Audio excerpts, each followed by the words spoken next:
Hola a todos y bienvenidos de nuevo a Mente en Forma, el podcast donde desmitificamos los recovecos de nuestra propia psique. Hoy tenemos con nosotros a Mateo, un verdadero maestro en esto de entender cómo funciona nuestra cabeza.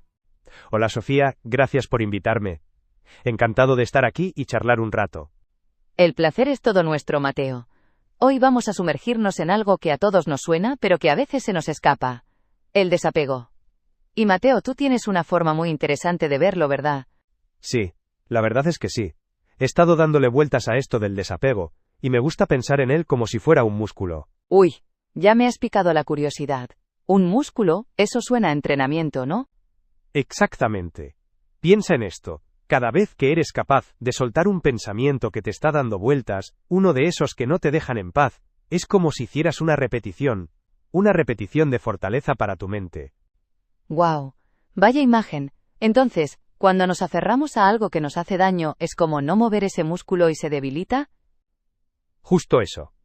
Si siempre cedes a la compulsión de rumiar, o a la necesidad de tener la razón, o a revivir un pasado que no puedes cambiar, ese músculo del desapego se queda flácido. Pero si activamente eliges no engancharte, si en lugar de darle vueltas dices vale, esto es un pensamiento, nada más, ahí es donde empiezas a fortalecerte. Es decir, que no se trata de no sentir, sino de no dejar que los sentimientos o los pensamientos nos controlen por completo. Como si fueran invitados, no dueños de la casa. Esa es una manera fantástica de verlo, Sofía. Exactamente. No se trata de volverse un robot insensible. Es más bien ser consciente de que esos pensamientos y emociones vienen y van, como las olas. Puedes surfearlas, observarlas, pero no te dejas arrastrar por la corriente de forma inconsciente. Y cada vez que te das cuenta y decides no aferrarte, estás entrenando tu capacidad de dejar ir. Y me imagino que eso, al final te da una sensación de ligereza, ¿verdad? Como si te quitaras un peso de encima. Absolutamente. Es una libertad increíble. Piensa en la energía que gastamos, a veces sin darnos cuenta, en preocuparnos por cosas que ya pasaron, o por lo que otros piensan, o por escenarios catastróficos que rara vez ocurren. Ese es el peso. Al practicar el desapego, ese peso se disipa. Es como si el cielo se despejara dentro de ti. Me encanta esa idea del cielo despejándose. Y hablando de soltar, Mateo, ¿cuándo fue la primera vez que te diste cuenta de que esto del desapego era tan poderoso? ¿Hubo algún momento clave para ti? Hubo un momento, sí. Hace unos años estaba pasando por una situación personal bastante complicada. Me sentía atrapado en un bucle de pensamientos negativos y de autocrítica. Me despertaba pensando en ello, me iba a dormir pensando en ello. Era agotador, te lo juro. Sentía que mi cabeza era una rueda de hámster que no paraba. Uf, eso suena horrible. Como si no hubiera escapatoria. Debió ser muy duro. Lo fue. Y en ese momento, hablando con un amigo, me soltó algo así como: Mateo, no puedes controlar lo que te pasa, pero sí puedes controlar cómo reaccionas a ello. Y a veces, la mejor reacción es simplemente dejarlo ir. Déjalo ir. Suena tan simple, pero a la vez, tan difícil de hacer en la práctica. Totalmente. Al principio mi reacción fue: sí, claro, si fuera tan fácil. Pero empecé a darle vueltas a la metáfora del músculo que te comentaba. Empecé a intentarlo, conscientemente. Cada vez que me pillaba pensando en lo mismo, me decía a mí mismo: vale, este es un pensamiento, no es la realidad absoluta. Y ahora, voy a elegir no darle más vueltas. Era como un ejercicio de resistencia. ¿Y qué pasó? ¿Empezaste a notar alguna diferencia, por pequeña que fuera? Al principio, era sutil. A veces funcionaba, a veces no. Pero poco a poco, empecé a darme cuenta de que esos pensamientos, aunque volvían, no tenían tanta fuerza. Era como si su volumen bajara, y lo más importante, empecé a sentir que yo tenía más control sobre mi propia mente, en lugar de que mi mente me controlara a mí. Me sentí más ligero, más presente. Fue un descubrimiento para mí. Eso es fascinante. Porque muchas veces pensamos que para estar bien, tenemos que solucionar todos los problemas, cambiar todas las circunstancias, pero a veces, la clave está en cambiar nuestra relación con los pensamientos que esos problemas generan. ¿Verdad? Exactamente. Es un cambio de enfoque. Pasas de intentar luchar contra los pensamientos, a simplemente observarlos sin juzgarlos, y en muchos casos, dejarlos pasar. Es como si estuvieras en la orilla de un río, y vieras pasar hojas. Algunas son grandes, otras pequeñas, algunas flotan rápido, otras lento. Pero tú sigues ahí, en la orilla, sin saltar al agua a perseguirlas. Simplemente, las observas pasar. Me gusta esa analogía del río. Es muy visual. Y volviendo a tu experiencia, Mateo, ¿cómo aplicaste esto en tu día a día para ir fortaleciendo ese músculo? Pues mira, empecé con cosas pequeñas. Por ejemplo, si tenía un pensamiento recurrente sobre algo que podría salir mal en el trabajo, en lugar de quedarme dándole vueltas a todos los posibles escenarios negativos, me decía, vale, este es un escenario hipotético. Ahora voy a centrarme en lo que puedo hacer ahora mismo. Y respiraba hondo. Era un acto consciente de redirigir mi atención. Son repeticiones, ¿sabes? Como levantar una pesa pequeña, luego una un poco más grande. Sí, entiendo. Pequeñas victorias que van sumando. Y seguro que esto tiene un impacto directo en cómo gestionamos el estrés y la ansiedad, porque esa rumiación constante es un caldo de cultivo para todo eso. Absolutamente. Cuando te aferras a un pensamiento, es como si estuvieras activando tu sistema de alarma interna constantemente. Tu cuerpo interpreta esa preocupación constante como una amenaza real, y libera cortisol, adrenalina. A largo plazo, eso es devastador para la salud. El desapego, en cambio, es como un interruptor que baja ese nivel de alerta. Te permite estar más tranquilo, más centrado, y tomar decisiones desde un lugar de calma, no de pánico. Es un punto súper importante. Porque vivimos en una sociedad que a menudo glorifica la preocupación, como si fuera una señal de que te importa algo. Pero es agotador. Entonces, ¿dirías que el desapego es, en parte, un acto de autocuidado? Sin duda. Es uno de los actos de autocuidado más profundos que existen. Porque te estás diciendo a ti mismo, mi paz mental es importante. No voy a permitir que pensamientos intrusivos o preocupaciones innecesarias me roben mi bienestar. Y eso, Sofía, es un regalo que te haces a ti mismo. Te permites vivir más plenamente, disfrutar más del presente, sin la carga constante del pasado o la ansiedad del futuro. Es una forma de liberarse de esas cadenas invisibles que a menudo nos ponemos nosotros mismos. Así que, para resumir este primer bloque, podríamos decir que el desapego es como un músculo que fortalecemos al elegir soltar pensamientos obsesivos, y cada vez que lo hacemos nos hacemos más resilientes, y vivimos con mayor ligereza.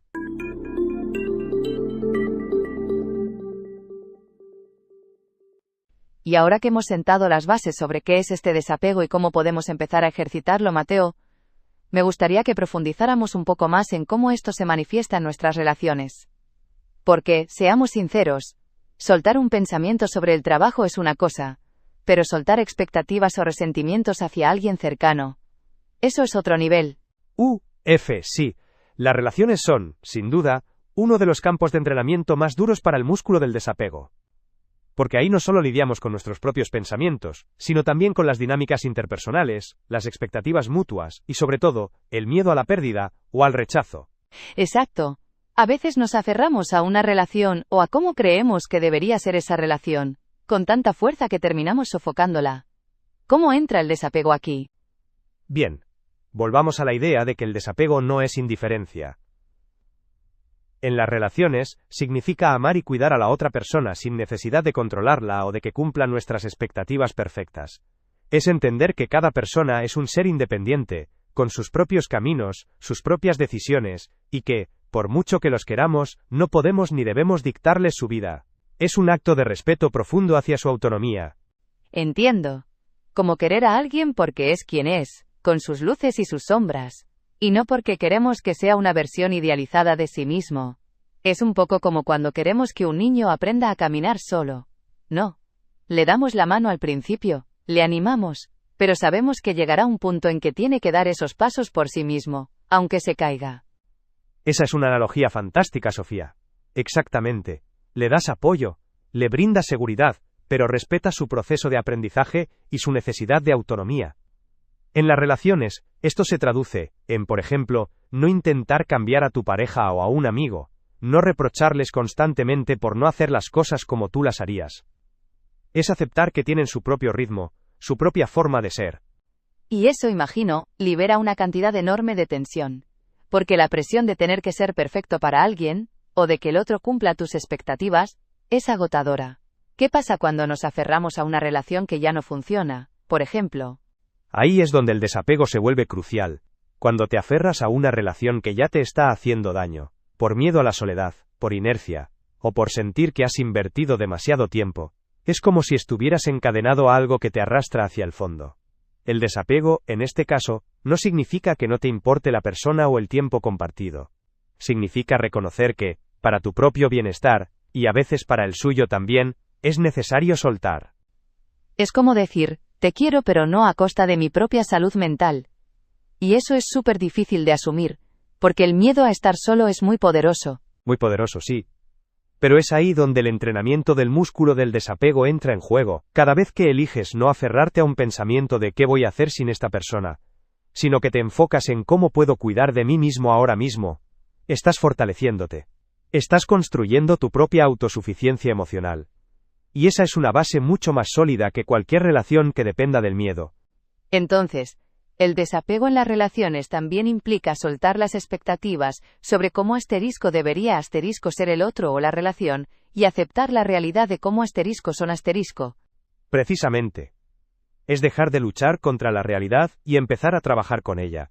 Si tu pareja es una persona muy organizada y tú eres más caótico, en lugar de criticarle constantemente por ser demasiado estricto, puedes reconocer esa diferencia, aceptarla y buscar un punto de equilibrio. Quizás él aprende a ser un poco más flexible, y tú aprendes a ser un poco más ordenado.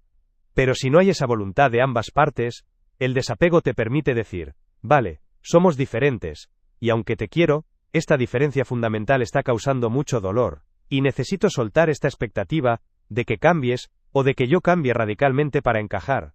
Es una aceptación honesta. Me resuena mucho eso de la aceptación honesta, porque a veces al final, el mayor acto de amor hacia uno mismo y hacia el otro, es reconocer cuando algo ya no funciona, y tener el coraje de soltarlo aunque duela. Es una valentía diferente a la de luchar, ¿verdad? Es una valentía de dejar ir. Una valentía de dejar ir, exactamente. Y es un proceso. No sucede de la noche a la mañana. Requiere práctica constante. Piensa en alguien que ha escalado una montaña. No llegan a la cima de un salto. Suben tramo a tramo, con esfuerzo. Lo mismo pasa con el desapego. Cada pequeña renuncia a aferrarse a un pensamiento negativo, a una expectativa irreal, a un resentimiento, es un paso más en esa escalada, hacia tu propia libertad emocional. Y ese camino, aunque a veces cueste, te lleva a un lugar de mayor conexión real con los demás, paradójicamente. Porque al no estar tan enfocado en tus propias expectativas o miedos, puedes ver al otro de una forma más clara, ¿no? Sí. Es un efecto secundario maravilloso. Cuando sueltas la necesidad de que la otra persona sea de una manera específica, te abres a verla tal como es. Y esa autenticidad crea una conexión mucho más profunda y genuina. Te relacionas desde un lugar de autenticidad mutua, no de roles o expectativas. Y eso es mucho más gratificante y sostenible a largo plazo. Entonces, podríamos decir que el desapego en las relaciones es, en el fondo, un acto de permitir que la otra persona sea libre, y al mismo tiempo, liberarte tú mismo de la carga de querer controlarla, o de que cumpla tus guiones. Esa es una excelente manera de resumirlo. Es dar espacio. Es reconocer que el amor verdadero, en muchos casos, es también dejar ir. Es entender que a veces, soltar es la forma más elevada de cuidar, tanto de uno mismo como de la otra persona, y de la relación misma, aunque eso implique que la relación cambie o termine. Eso es muy poderoso, Mateo. Realmente me hace pensar en cómo nos aferramos a menudo a las cosas o a las personas, y cómo ese aferramiento, en lugar de protegernos, a veces nos daña. Así que, para concluir este tema, podemos decir que aplicar el desapego en las relaciones significa aceptar a los demás tal como son, liberarnos de la necesidad de control, y reconocer que soltar, aunque sea doloroso, puede ser un acto de amor y de crecimiento.